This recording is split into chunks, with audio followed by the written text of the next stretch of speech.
The Green New Deal will go down to defeat in a Senate vote Tuesday afternoon. But the push for the congressional resolution has already changed the conversation on climate change in Washington and forced a discussion on the issue. Senate Majority Leader Mitch McConnell scheduled the vote in a classic bit of Washington jiu-jitsu, forcing Democrats to vote on a resolution endorsing a massive public works program that rankles moderates. In response, most if not all Democrats decided as a group to vote present on the resolution, essentially ducking the issue. But the show vote aside, there are signs that the Green New Deal has helped force a discussion on climate change on Capitol Hill, even among Republicans, who have been a major obstacle to legislation in recent years. On Monday, Republican Sen. Lamar Alexander of Tennessee took to the Senate floor to call for a different solution to the risks of rising global temperatures. Instead of a version of the Green New Deal, he proposed what he called a new Manhattan Project, including doubling federal funding on energy research, greener buildings, and the deployment of solar power. "I believe climate change is real," he said.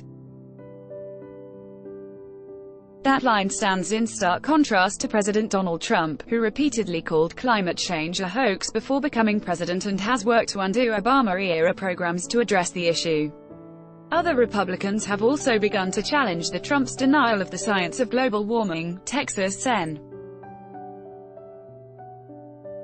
John Cornyn of Texas tweeting positively about a carbon tax. South Carolina Sen. Lindsey Graham and Colorado Sen. Cory Gardner starting a working group to talk about conservative approaches to environmental issues. Even Republican Rep.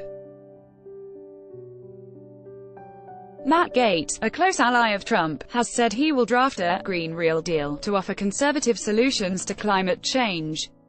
Read more. The Green New Deal is forcing politicians to address climate change. During the last month, this chamber has been the forum for debate of a topic I never thought I would see Republicans raise on their own: climate change.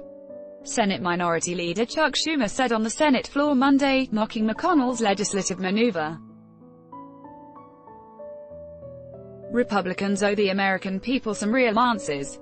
Those answers are likely to be less progressive than the Green New Deal, which calls for a rapid decarbonization of the U.S. economy as well as universal health care, a job guarantee and a slew of other solutions to tackle social ills.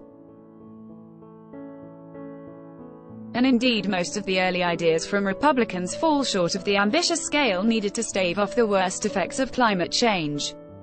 But while the unveiling of the outlines of a potential Green New Deal, no bill has actually been written, drew attention in February, some Democratic strategists say the program is too far to the left to make it out of Congress and onto the next president's desk. The activists who have spent the better part of the last year pushing for a Green New Deal remain adamant that the program is the best way to address climate change. But, at the same time, many progressives, including Democratic Rep. Alexandria Ocasio-Cortez of New York, the resolution's sponsor in the House, recognized that the program's significance extends beyond any particular policy plank. In an interview with Time, Ocasio-Cortez expressed frustration with critics who have picked apart the resolution. "There's this obsession with perfectionism. What about Clause 2A, she says. The Green New Deal, she acknowledged, isn't intended to be passed into law, and in fact as a resolution it can't be.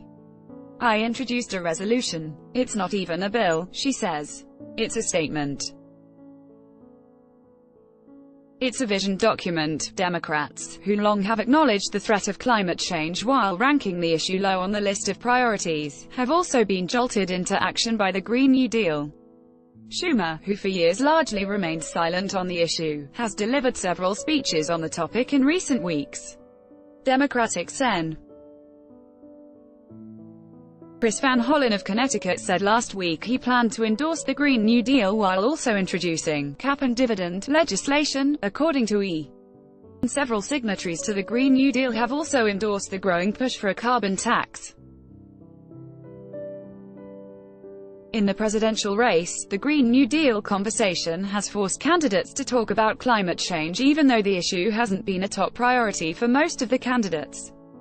The Green New Deal's likely failure in the Senate Tuesday is definitely a setback, but in the long term its defeat will likely be a footnote about the bigger discussion it started.